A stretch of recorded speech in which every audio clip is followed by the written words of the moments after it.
Conducen dirigentes y dirigentas de Acauch en el 102.5 FM y radio.uchile.cl.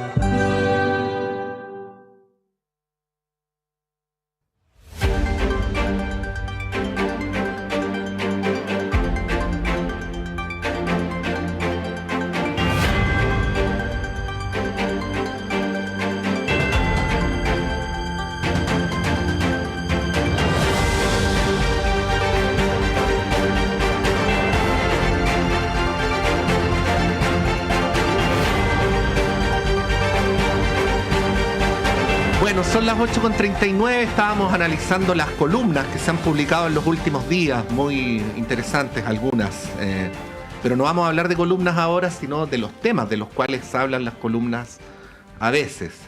Saludamos a la editora general de nuestro departamento de prensa, Montserrat Rolano. Buenos días, Monse. Muy buenos días. Y saludamos acá en el estudio a Alejandro Olivares, cientista político, académico. Bienvenido, Alejandro, muchas gracias por estar acá. Hola, muy buenos días, gracias por la invitación. Así es, y vamos a saludar también, un poquito más a la distancia, pero como parte plena de este panel, al abogado y subdirector de FAR-UDD, John Enríquez. Bienvenido, John, muchas gracias como siempre por estar con nosotros y con nuestros auditores y auditoras. Hola Patricio, hola Monza, aprovecho también de saludar al profesor Olivares desde la distancia. Gracias, John. Alejandro, bueno, quería proponerles continuar con el tema que tú le proponías, Pato, al senador Lagos Weber, cuando estaban cerrando la entrevista. Él con mucha vehemencia respondió tu pregunta sobre este debate respecto de la reducción presupuestaria.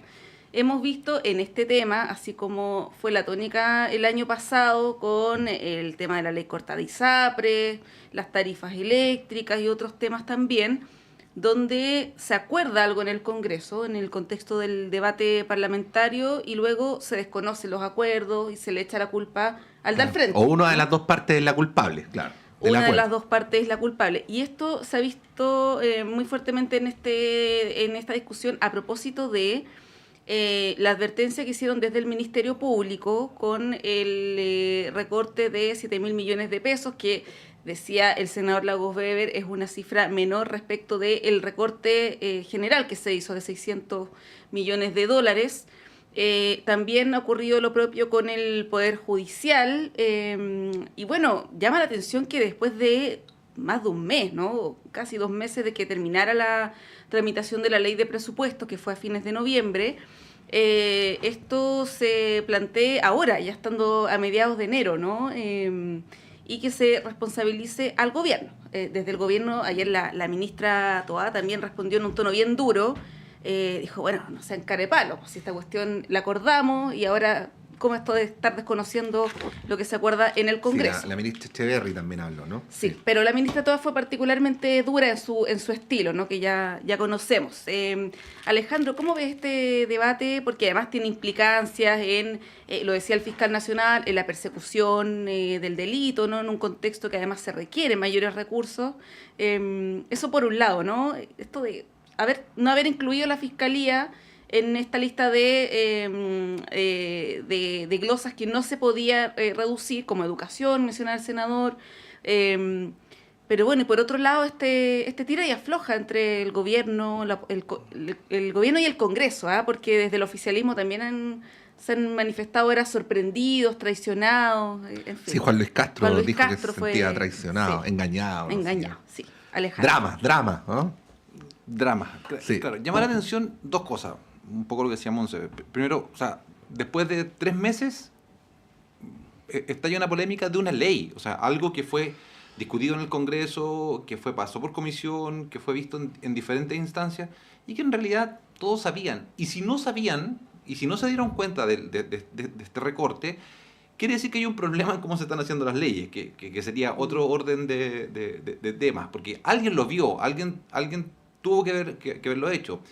Y el señor Valencia quizás estaba muy preocupado de otras cosas en el momento y no se dio cuenta de que venía un recorte cuando le tocó ver parte del presupuesto de su institución. Quizás estaba pensando en acordarse si es que conocía a Hermosilla o no, o alguno de estas cosas que tampoco lo pudo hacer a tiempo de decir, oiga, ojo, esto es importante, y entrar en una negociación.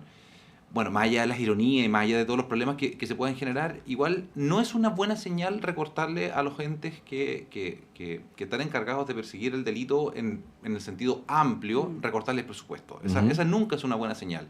Y aquí hay un error importante, y lo digo con todas las letras, hay un error de parte de la institucionalidad.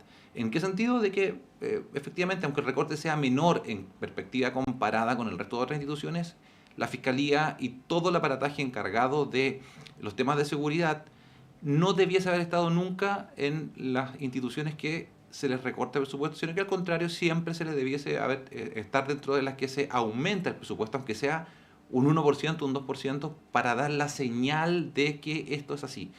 Ya sea una señal técnica, un aumento, o política, por último. O sea, decir, miren, nosotros, en mi gobierno, en este gobierno, se persigue el crimen y se aumenta de manera importante los recursos de los entes persecutores, por último, discursivamente. Entonces yo creo que aquí hay un error del gobierno, pero también del Congreso y también de la misma Fiscalía en su momento, de no darse cuenta de esto. ¿Por qué ocurrió? Bueno, va a haber que darle una vueltita, pero yo creo que esto va a seguir un par de semanas y en un mes ya vamos a estar empezando el Festival de Viña, así que no creo que sea mucha noticia más allá que eso. Ojalá sea eso y no los incendios o alguna tragedia. Sí, toco madera. John, a ver, una cosa es el análisis del acuerdo en su mérito, un poco lo que hacía Luciano Alejandro, si está bien o mal la señal. No creo que haya sido el espíritu del senador Lagos Verba como minimizar en la importancia del asunto, pero sí hizo la moción de que en el marco de una reducción presupuestaria de 600 millones de dólares, lo del Ministerio Público son 7 millones de dólares, ¿no? O sea, no es una reducción que en comparación con el monto global sea muy alta, pero está el mérito de si estuvo bien o no decidido.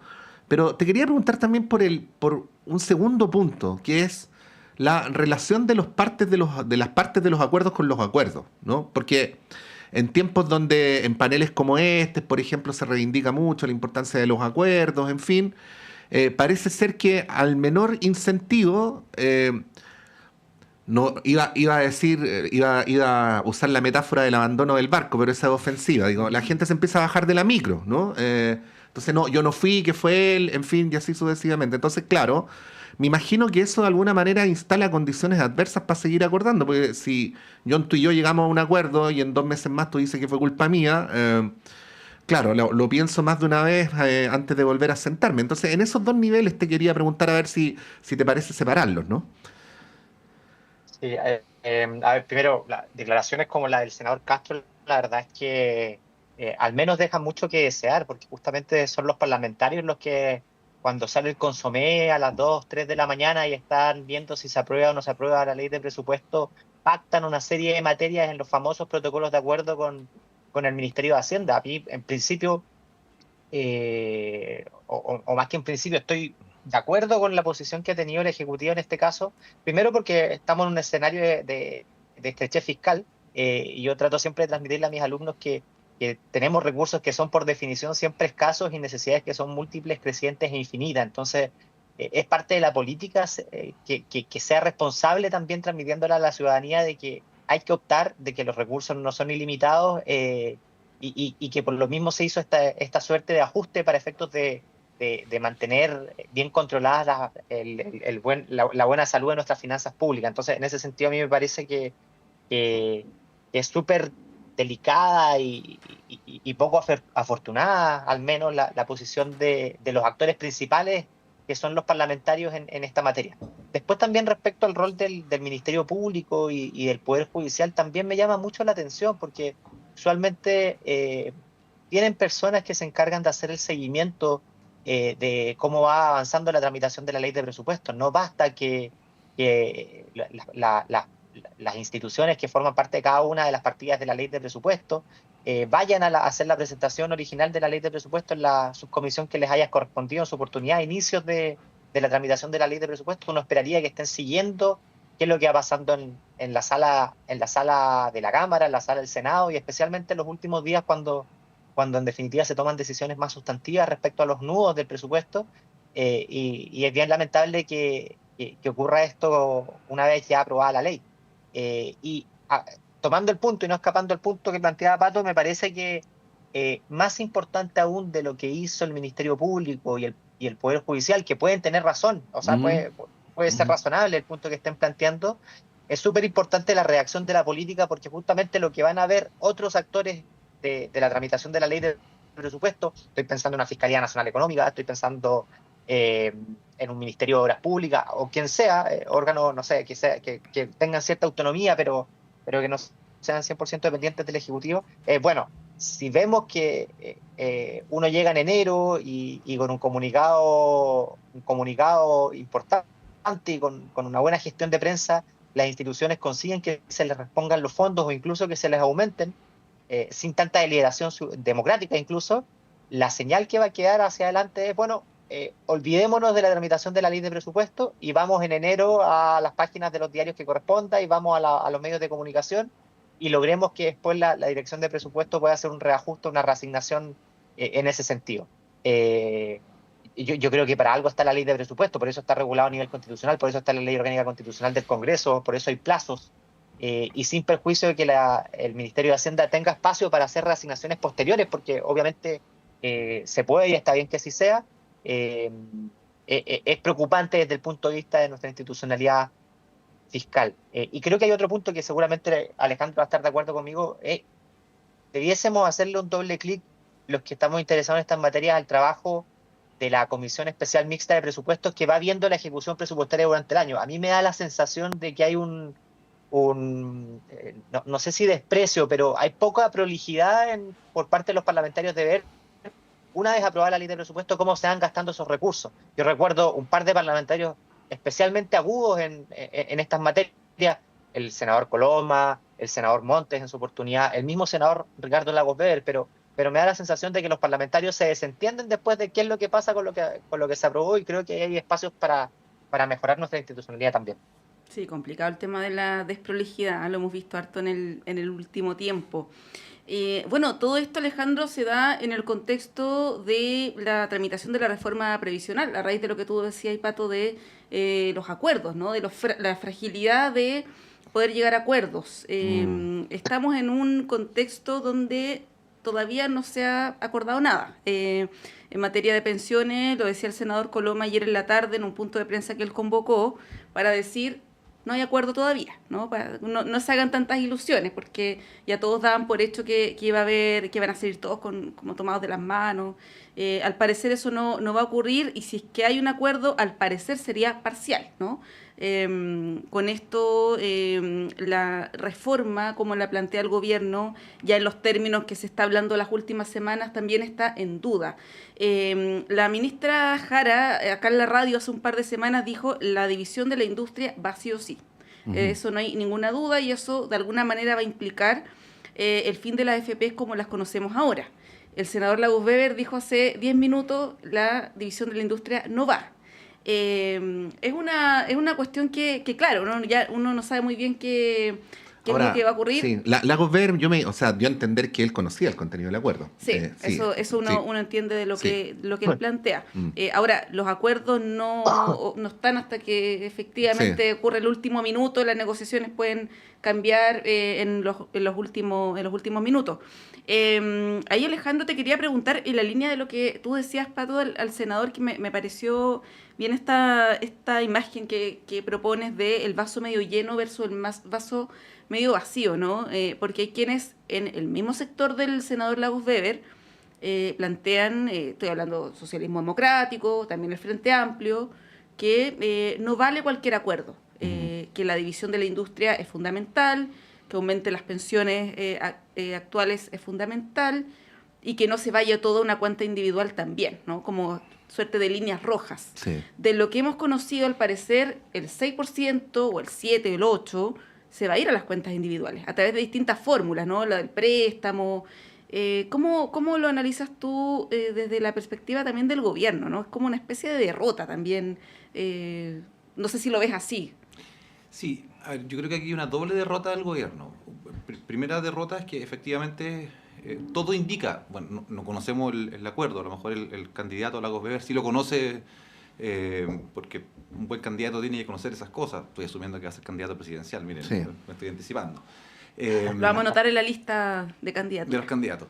Pero en realidad, el hecho que todo indica que va hacia una lógica mucho más individual, que el componente más solidario, el componente de reparto, se está disminuyendo a su mínima expresión. Si es que queda algo va a quedar, pero no la lógica que el gobierno parece buscaba, da cuenta de una primera derrota.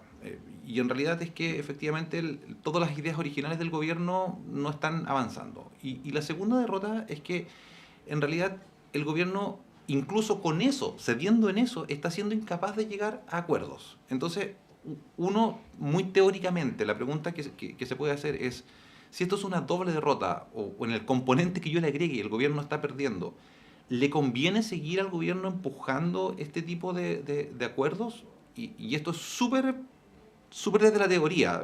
Yo sé que en la práctica necesitamos cambiar el sistema de FP, necesitamos impulsar un cambio, que el gobierno prometió un cambio, pero cualquier cambio le es bueno al gobierno, cualquier cambio le es bueno y cumple, y en realidad a mí me parece que no. Y en ese sentido lo que el gobierno o que muchas de las personas del gobierno están diciendo, bueno, si vamos a hacer un cambio, este es el momento para promover un cambio de fondo, quizás tomar un tiempito más dentro de lo que se pueda y hacer un cambio que verdaderamente nos deje satisfechos en lo ideológico, que nos deje satisfechos en una mejora real de las pensiones y que no volvamos a cometer los errores que hemos cometido cada vez que hemos hecho algunos cambios por encimita. Ahí, bien breve, Alejandro. Lagos Weber tenía dos ideas fuerzas en la entrevista, ¿no? Lo primero es, un acuerdo nos aleja más a nuestra meta que si no hacemos nada. Y el argumento número dos, que ya yendo a lo concreto, metiéndonos al bolsillo, ¿no? El acuerdo va a permitir subir las pensiones en un rango de 40.000 a 80.000 pesos a los pensionados. Es difícil oponerse a un argumento de ese tipo por muy poca que sea la plata. No sé si me... Por bien poca.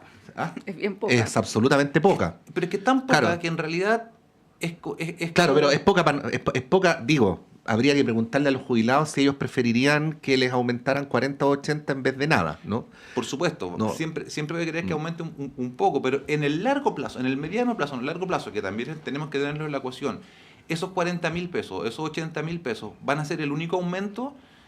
¿Cómo va a venir esto? O sea, en realidad, a mí me da la impresión de que por como hemos hecho algunas reformas, vamos a dar estas miguitas hoy día, este pancito hoy día, y a lo largo plazo vamos a estar igual que ahora, volviendo a discutir esto y teniendo que cambiar la reforma. Quizás es el momento de ponerse un poquito más duros y avanzar en temas de fondo. Necesitamos un componente solidario intergeneracional y solidario en este momento. O sea, tenemos que colaborar entre todos. Y ese es una bandera roja, una línea roja que no debiésemos permitir pasar. Y aquí ya es una visión ideológica prácticamente en términos políticos, porque desde la derecha, desde el centro hacia la derecha, no quieren nada que tenga que ver con solidaridad. Por lo tanto, es súper complicado el momento del gobierno, para variar, pero en realidad yo creo que aquí el gobierno tiene que seguir presionando por no permitir que esto sea solo individual. John. A ver, a mí me preocupa, siempre me han preocupado las negociaciones de último minuto, porque muchas veces el llegar a acuerdo, que yo creo que no necesariamente es un fin en sí mismo, aunque sí es deseable, hay ahí una columna, una suerte de ensayo muy interesante que escribió Ernesto Silva, Felipe Schwember, Natalia González y Fernanda García en el libro respecto a la naturaleza de los acuerdos. Me preocupa porque podemos cometer errores técnicos que después sean muy difíciles de subsanar. Han ido creciendo voces que han planteado dudas, y algunos han sido más críticos respecto a la naturaleza del bono tabla. Hay muchas dudas y por eso hay tanta expectación también con las indicaciones. Entonces, primero, yo espero que si es que llega a haber un acuerdo y se presentan estas indicaciones, que entiendo que van a ser más de 150 páginas, por más de que exista un acuerdo entre los senadores, debiese haber un espacio importante de tiempo para que los técnicos pudiesen ponderar los potenciales efectos de la aprobación de una eventual reforma de pensiones. Hernán Cheire tenía muchas dudas respecto al bono tabla y a sus efectos en materia de sostenibilidad fiscal. Hizo un llamado, de hecho, al Consejo Fiscal Autónomo. Yo espero que el Consejo Fiscal Autónomo también se pronuncie respecto a qué significa esto desde la presión, desde el punto de vista de los gastos fiscales. Pero esto es un escenario muy complicado y yo creo que lo que hay que evitar a toda costa es tener una especie de Transantiago en materia de pensiones donde nos demos cuenta, sobre todo dado que nos estamos acostumbrando ya lamentablemente a parlamentarios que después se desentienden de lo que votaron y lo que acordaron. Entonces, aquí en este tipo de cosas donde cuesta mucho llegar a un acuerdo, donde solamente hemos tenido algunos ajustes al sistema original, la última, la creación de la pensión garantizada universal y después la creación de la pensión básica el 2008, creo que hay que ser súper cuidadosos con lo que se está acordando y con lo que eventualmente se pueda aprobar desde el punto de vista técnico, porque no sería deseable que el próximo año nos enfrentemos a una ley corta para corregir, perfeccionar o lo que sea un eventual acuerdo mal hecho. Y lo último que yo encuentro muy lamentable, primero son las declaraciones del presidente de la República que da a entender de que no quiere acuerdo o no se siente cómodo con el acuerdo, pero después la reacción de muchos parlamentarios oficialistas que poco contribuyen a la opción de un acuerdo sostenible desde el punto de vista técnico. Y estoy pensando en particular en la moción parlamentaria que presentaron para que se plebiscite el fin de la industria en las elecciones presidenciales que vienen. Yo creo que esas votaciones o esas definiciones de todo o nada son muy delicadas. Ya tenemos el ejemplo del Brexit, que desde el punto de vista de la implementación ha sido caótica y que genera mayor incertidumbre en caso que avance. El solo hecho de presentarlo yo creo que es una mala señal para nuestro país y que yo espero que los parlamentarios sean más responsables en el ejercicio de sus atribuciones legislativas en la materia. Sí, un tema técnicamente muy complejo las pensiones. Pero yo quería hacer 2 comentarios antes de irnos a la pausa. Podemos retomar a la vuelta, que son bien impopulares. El ex senador que es miembro de la comisión técnica, el ex senador Letelier, Juan Pablo Letelier, decía que hay que entender qué es un sistema de pensiones y que no lo es. Él apuntaba, por ejemplo, al tema de la PGU, que él decía, la PGU en realidad no da pensiones, es una especie de subsidio a la vejez. Para recibir pensiones tú tienes que aportar al sistema. Lo comento porque es una de las piedras de tope respecto de cuántos años hay que cotizar para poder recibir beneficios, las compensaciones de las mujeres, en fin, se habla de 12 años. En el proyecto del presidente Piñera eran 8 años. Pero ahí uno se pregunta si es que los requisitos para poder, o los incentivos para poder aportar al sistema, cotizar, están bien puestos, ¿no? Porque si uno pide una cantidad de años menor a 10, por ejemplo, de cotización, no es un requisito muy difícil de cumplir, ¿no? Para pensar en un sistema que sea sostenible, todos tienen que aportar al sistema. Cuando digo todos, me refiero a todos, ¿no? Los migrantes, en fin, las mujeres. Eso es lo primero, que de repente es como medio impopular plantearlo, y lo segundo, que esto sí es súper impopular y ojalá que no se plebiscite, el tema de la edad de jubilación. No sé qué justifica que las mujeres, por ejemplo, nos jubilemos a los 60 años. Es una cuestión bien anacrónica, la verdad, y que no se condice con la expectativa de vida de las mujeres, ni de los hombres tampoco, por cierto, ¿no? Quizá es un tema que nadie va a revisar. La ministra Jara dijo que no estaba para nada en la reforma, pero es un tema que se debiera revisar. Como comentarios impopulares pueden referirse a eso o a otro aspecto de la reforma a la vuelta a la pausa, porque son las 9:02. Sí, pueden buscar en internet lo que pasó en Francia cuando Macron lo quiso hacer. No, por eso, pues claro, un estallido social. Fue una suerte de estallido social. Bueno, pero eso. Ya, son las 9:02, hacemos un breve corte y retomamos a la vuelta con John Enríquez y Alejandro Olivares.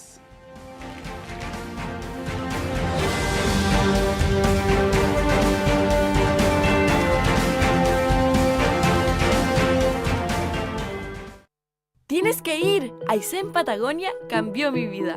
¿Tan especiales? Es más que especial. Caminar por sus bosques, respirar ese aire puro. Es como si todo lo auténtico de la vida estuviera ahí. ¡Wow! Suena increíble. ¿Y los paisajes? Impresionantes. Te llenan el alma. Es imposible no conectar contigo misma. Alarga tu verano. Desconéctate y vive Aysén Patagonia. Invita Cernatura Aysén, Gobierno Regional de Aysén, Gobierno de Chile. Aguas Trayén o Cascada en Mapudungún es la mejor agua purificada con tecnología de última generación. Para más información, visite su página web www.aguastrayen.com.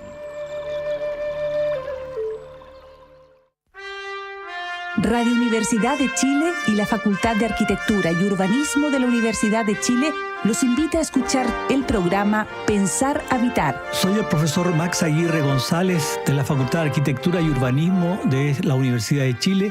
Quiero invitarles a oír todos los viernes a las 11 de la mañana el programa Pensar Habitar. Un espacio de opinión, entrevistas y destacados invitados. Pensar Habitar es patrocinado por la Facultad de Arquitectura y Urbanismo de la Universidad de Chile. Todos los viernes a las 11 horas en la radio que piensa.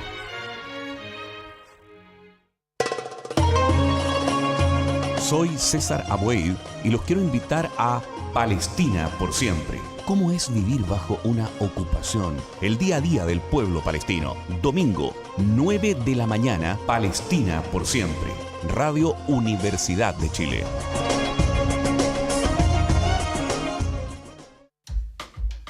La Vicerrectoría de Extensión y Comunicaciones y Radio Universidad de Chile les invitan a escuchar Vamos a la Escuela de Temporada. Una invitación radial a sumarse a las múltiples actividades organizadas para la comunidad por las distintas unidades de la Casa de Bello. Artes, culturas, recreación y conocimientos para escuchar primero y asistir después.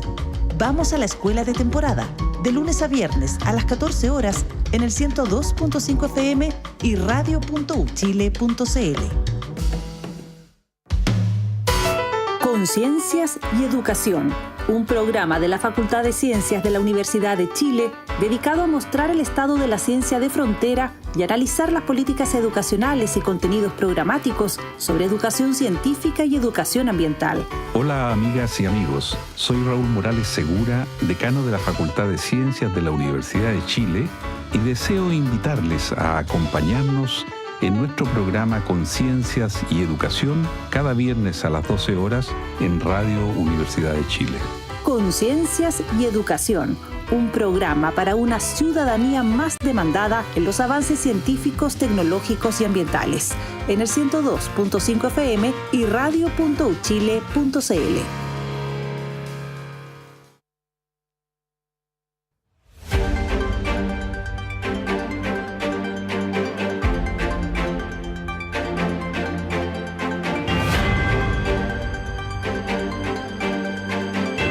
Análisis, una transmisión conjunta de las radios que piensan, presentada por el Departamento de Prensa de Radio Universidad de Chile.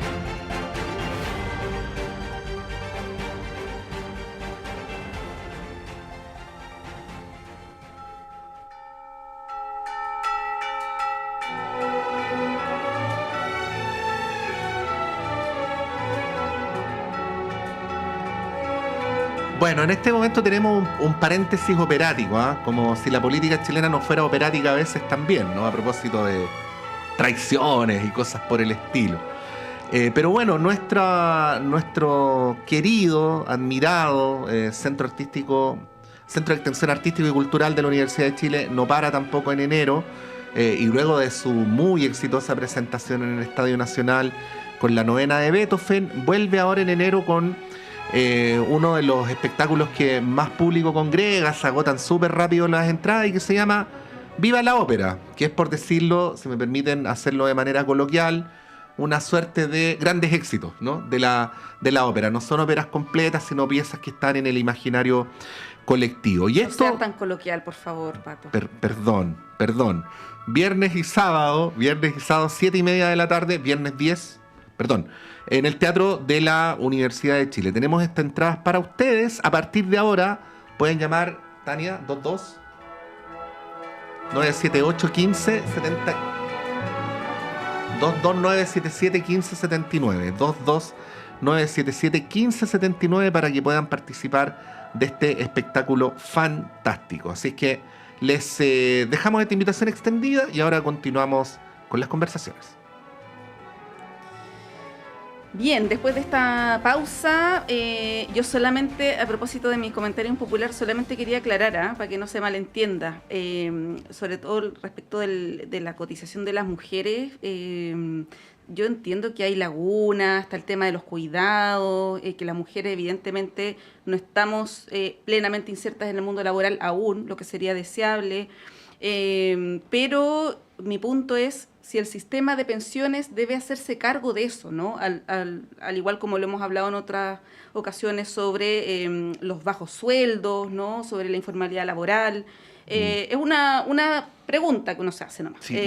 Déjame, ¿puedo agregar algo? Como en la misma línea, pero de otro modo, ¿no? Como para abrir la conversación también. Voy a decir un par de obviedades al principio, John.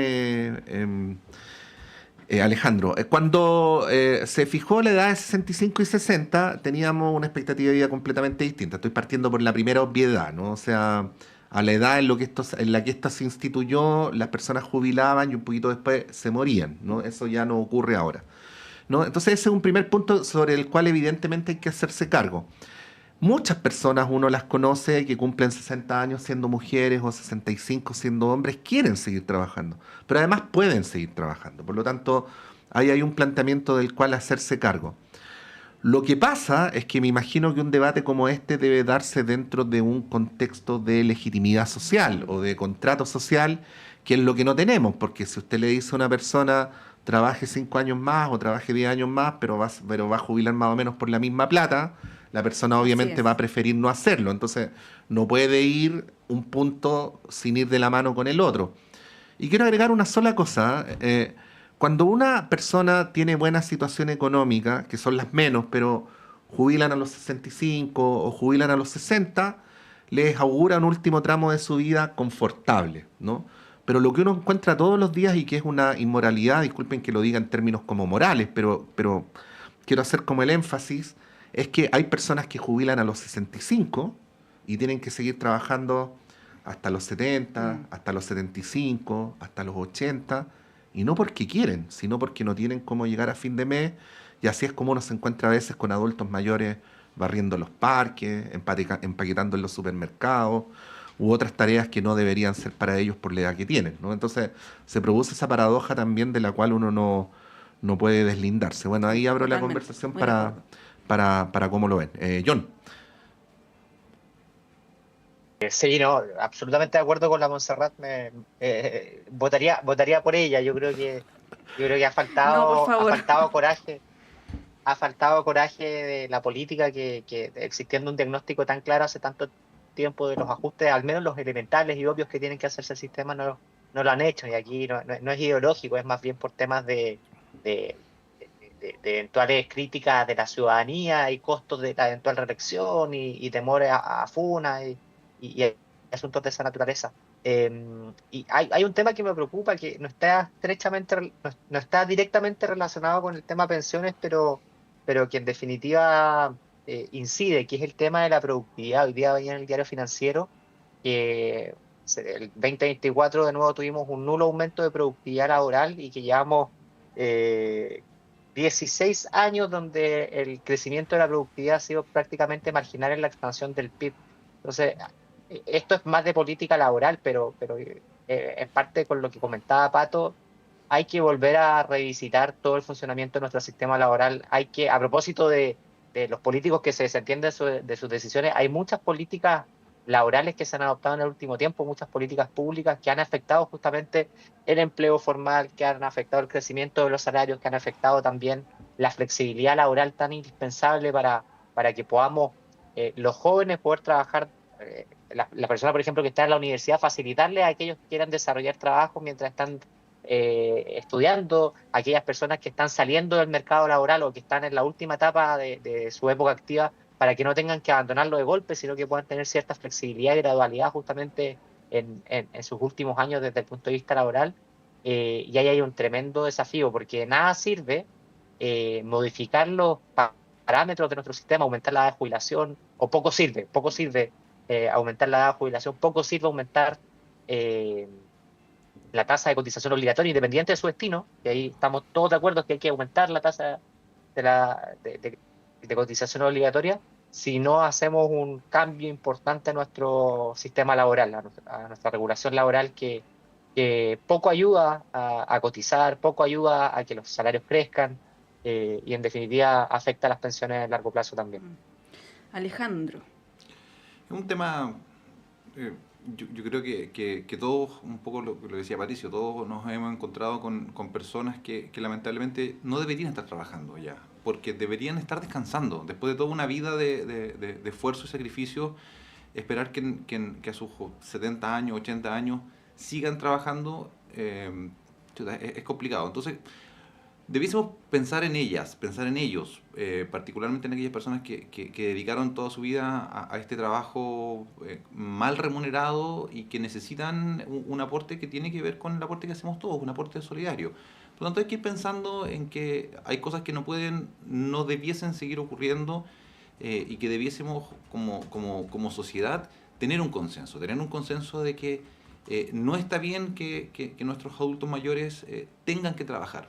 Una cosa es que quieran trabajar y que puedan hacerlo, perfecto, hay que ser flexible con eso para aquellos que pueden y que quieren, pero aquellos que tienen que seguir haciéndolo obligatoriamente, porque de eso depende una familia, ahí hay algo que estamos haciendo mal como sociedad, hay algo que está fallando como sociedad, y que tenemos que pensar en las pensiones, sí, pero también en el sistema de empleo, también en el sistema de salud.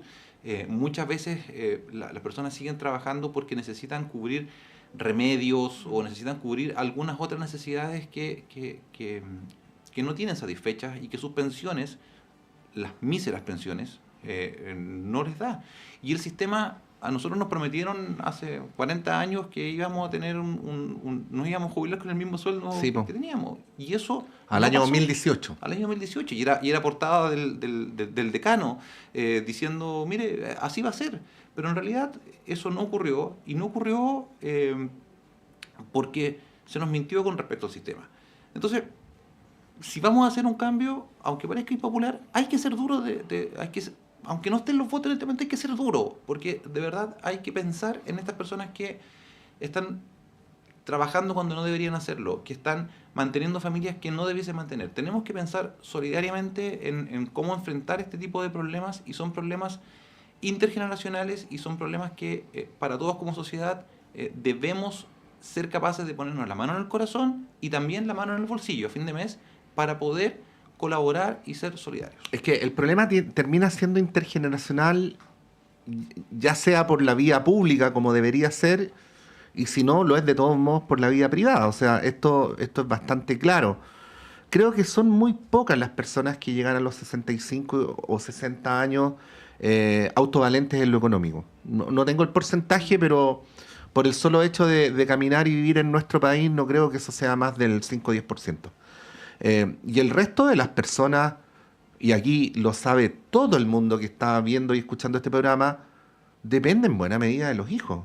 O sea, yo no conozco adultos mayores, por lo menos en mi entorno, que no sean apoyados por los hijos. Entonces, si lo intergeneracional opera de todos modos en el plano privado, ¿por qué no procurar que opere en lo público, ¿no? Porque finalmente eso termina dependiendo de si el hijo, si son más hijos o menos, si tiene mejor o peor pega, si tiene o no tiene pega.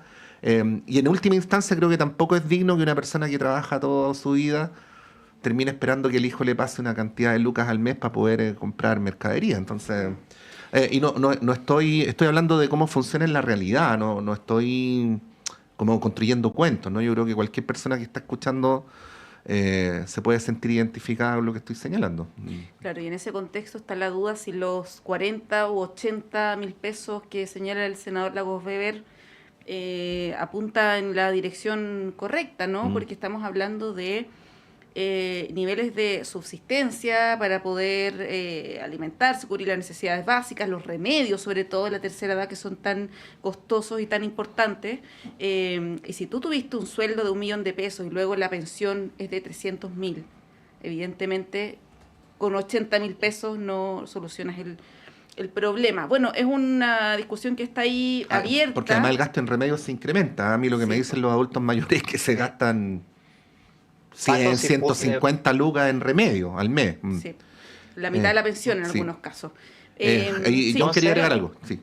Sí, si pudiese hacer un punto muy breve, esto es un tema tremendamente complejo y estoy de acuerdo con Pato. Todos conocemos en nuestra propia familia o en general personas que les ha costado mucho el tema de la vejez, pero es un tema que podría ser mucho más grave en el futuro. Hoy día, afortunadamente, una parte importante de la población que se encuentra jubilada o a puertas de jubilar pudo acceder en su oportunidad a viviendas que de hecho se han valorizado con el tiempo y por lo tanto no tienen o tienen un costo acotado de gastos por conceptos de habitación, de vivienda.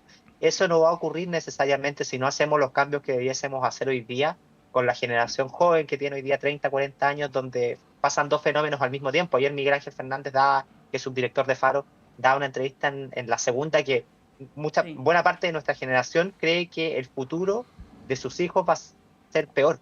Y es por dos razones. Una, porque primero la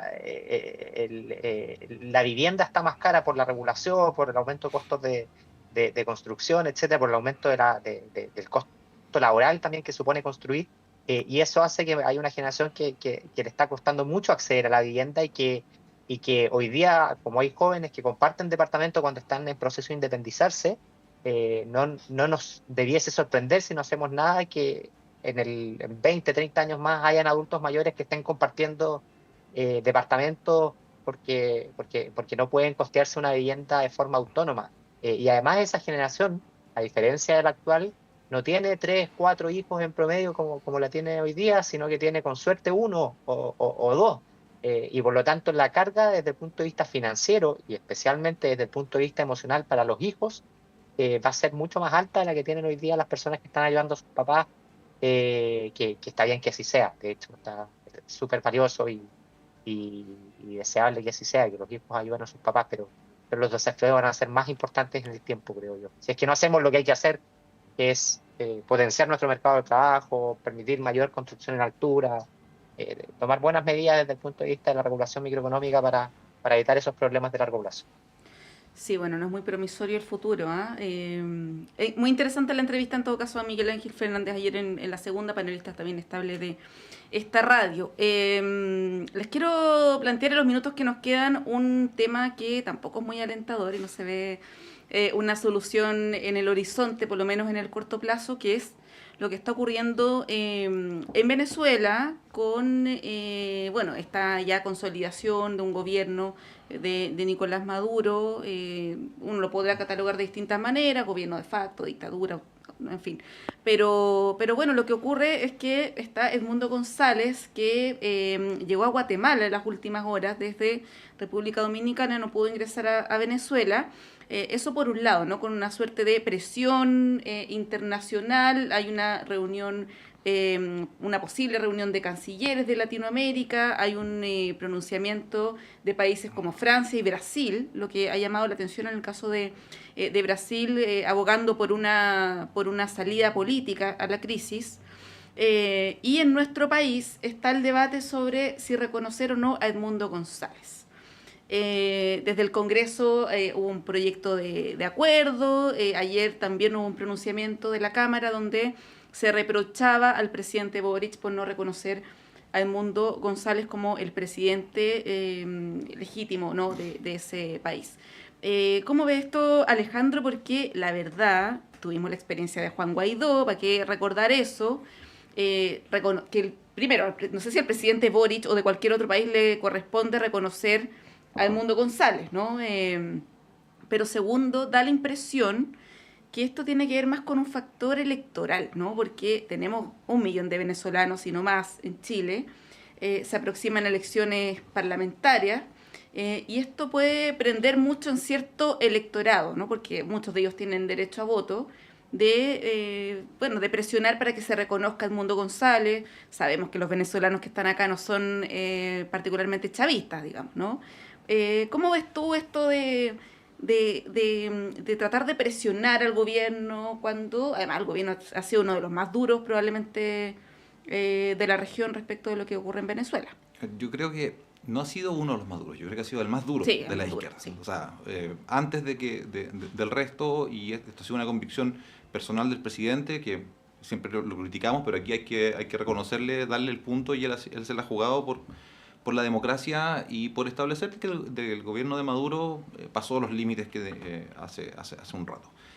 Dicho eso, presionarlo por reconocer a un presidente que ni siquiera está en el país, me parece un error, porque en realidad ya vivimos esta experiencia. ¿Y qué vamos a hacer después? ¿Vamos a ir a colocarnos de nuevo en la frontera de Colombia con Cúcuta, Venezuela, en sí. Cúcuta, y tomarnos de la mano y decir, vengan? Esto ya lo vivimos. Tengo un amigo que cuando pasan las cosas dice, una polera dice, esto ya lo viví. Ya sabemos los efectos de esto. Entonces, ¿por qué vamos a volver a hacer exactamente lo mismo que fracasó? Piñera fracasó en esta política, política exterior en esta área. Por lo tanto, ese camino yo creo que ni siquiera hay que seguirlo. Efectivamente hay una presión interna por cautivar esos votos, hay una presión por conseguir esos apoyos, pero en lo práctico esto no significa absolutamente nada. Hay que buscar otra estrategia. Lo dijo, creo que el senador Insulza, le dijo, o sea, a los que le corresponde reconocer a un presidente son los nacionales del país. Nosotros no podemos. Lo que podemos decir como país es decir, bueno, nosotros no queremos relaciones diplomáticas con Venezuela, no vamos a hacer esto mientras esté este gobernante, no reconocemos a Maduro como legítimo gobernante, pero de ahí a imponer otro presidente o reconocer otro presidente, me parece que hay una distancia importante. Eso hay que acompañarlo con otro tipo de acciones que tiene que ver con la presión internacional. Esto lo hemos conversado en este panel ya varias veces. Efectivamente, hay que hacer funcionar todos los sistemas multilaterales, aun cuando sean simbólicos y no tengan mucha presión, porque hay que tratar de entender de que el problema en Venezuela es un problema que nos afecta a todos como región. Y por lo tanto, 1 y 1000 reuniones de cancilleres, perfecto. 1 y 1000 reuniones de todas las instancias que sean necesarias para presionar, tratar de llegar a un entendimiento y de que al menos se acabe la persecución política y algunos de los tantos problemas que está viviendo Venezuela. Sí. Como lo que hizo Estados Unidos con Cuba en las últimas horas para propiciar también la liberación de presos políticos, esto de eliminarlo de la lista de países que patrocinan el terrorismo, quizás Sí. también va en esa línea. Sí, bueno, el tema es complejo, John, porque, claro, está la relación entre los principios y la realidad concreta, ¿no? Y yo ahí, respecto a lo primero, diría que el gobierno chileno ha sido bastante claro, ha ido incluso a veces más allá de lo prudente. Quiero recordar nomás que el jueves pasado, ¿no? El presidente dio por hecha la detención de María Corina Machado, respecto a lo cual todavía hay versiones contrapuestas, para decirlo bien directamente. Y también porque todo esto partía del supuesto de que ese día viernes iba a haber una suerte de levantamiento en Venezuela o de oposición popular a lo que estaba ocurriendo, y la verdad es que no pasó mucho. Entonces, esa es la realidad sobre la cual también hay que ver de qué manera se da un eventual reconocimiento a Edmundo González. ¿Cómo lo ves, John? Digo, no desde el punto de vista de los principios, sino en lo que tiene que ver con la específica realidad política chilena. Sí. Aquí yo tengo una diferencia con Alejandro. Yo creo, hasta donde entiendo, el derecho internacional público sí tiene o contempla la existencia de los gobiernos en el exilio. Yo creo que lo primero y en eso sí estoy de acuerdo con Alejandro, es que el gobierno de nuestro país, y en particular el presidente Boric, ha sido súper claro en decir las cosas como son, que es que la naturaleza de la elección fue fraudulenta e ilegítima, y por lo tanto no se puede reconocer ese triunfo ya de ese gobierno. Y en definitiva, yo creo que ponerse del lado de la democracia, de la defensa de las libertades civiles y de los derechos políticos, exige reconocer a Edmundo González como triunfador. Esto es no tanto para polemizar, sino que como señal de que Chile no va a apoyar ni directa ni indirectamente a ningún gobierno dictatorial en la región. Y en ese sentido, yo creo que sí, Chile tiene que ejercer el liderazgo en la región, que lo ha caracterizado de tener una política exterior y de defensa de derechos humanos también irrestricta, e independiente de los problemas, porque yo creo que esto le genera problemas efectivamente al presidente Boric al interior del gobierno, en particular con el Partido Comunista. Yo creo que el presidente de la República, y no soy quien para darle consejos ni nada, pero yo desearía que mantenga la línea con la que ha actuado, que es defensa de la democracia, y avance justamente en reconocer a González como legítimo presidente de Venezuela. Eso obviamente le va a costar, va a generar costos políticos para él en el corto plazo, pero yo creo que en el largo plazo va a tener un motivo adicional por el cual sentirse orgulloso de cómo el Ejecutivo ha conducido la posición de Chile en esta materia que es muy compleja. Pero... Bueno, estamos llegando al final del panel, tema muy interesante para la conversación, hay que seguirlo. John Enrique, muchas gracias por haber estado acá, que tengas un súper buen miércoles y nos encontramos pronto. Muchísimas gracias, Pato, muchísimas gracias, Monse, también. Espero que la Monse sea candidata. Y No, por favor. Alejandro también. Igual eso es una incompatible con trabajar en esta radio, así que tendría ella que tomar una Entonces decisión. mejor que no sea candidata. Alejandro Olivares, muchas gracias por haber venido. Muchas gracias a usted. Buen día. Sí, además, acuérdate que luego, cuando uno es funcionario público, se producen enredos, hay gente que puede ir a la Contraloría, en fin, ya sabemos esa historia, la vivimos en el pasado reciente. Ya, 9:29, vamos a ir un breve alto y a la vuelta vamos a tener una muy interesante... los ganadores, Tania, tienes toda la razón. Los ganadores para ir a ver ópera. Este viernes a las 7:30 de la tarde, Carolina Fuentealba, Elio Guzmán, Natalia Cabrera, Víctor Godoy y Lorena Pérez, a quienes nos están siguiendo a través de nuestras plataformas audiovisuales y de Uchile TV también pueden ver en la pantalla los nombres de los ganadores. Muchas felicitaciones. Estas son entradas dobles para que vayan acompañados y o acompañadas.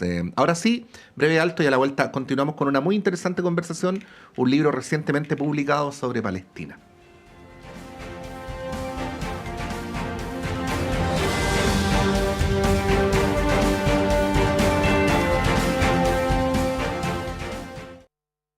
La clase de marketing digital de hoy tendrá por tema identidad en Internet. Cómo agregarle valor a tus contenidos en redes sociales. Yes. ¿Sabían ustedes que sus perfiles en redes sociales no son suyos? No.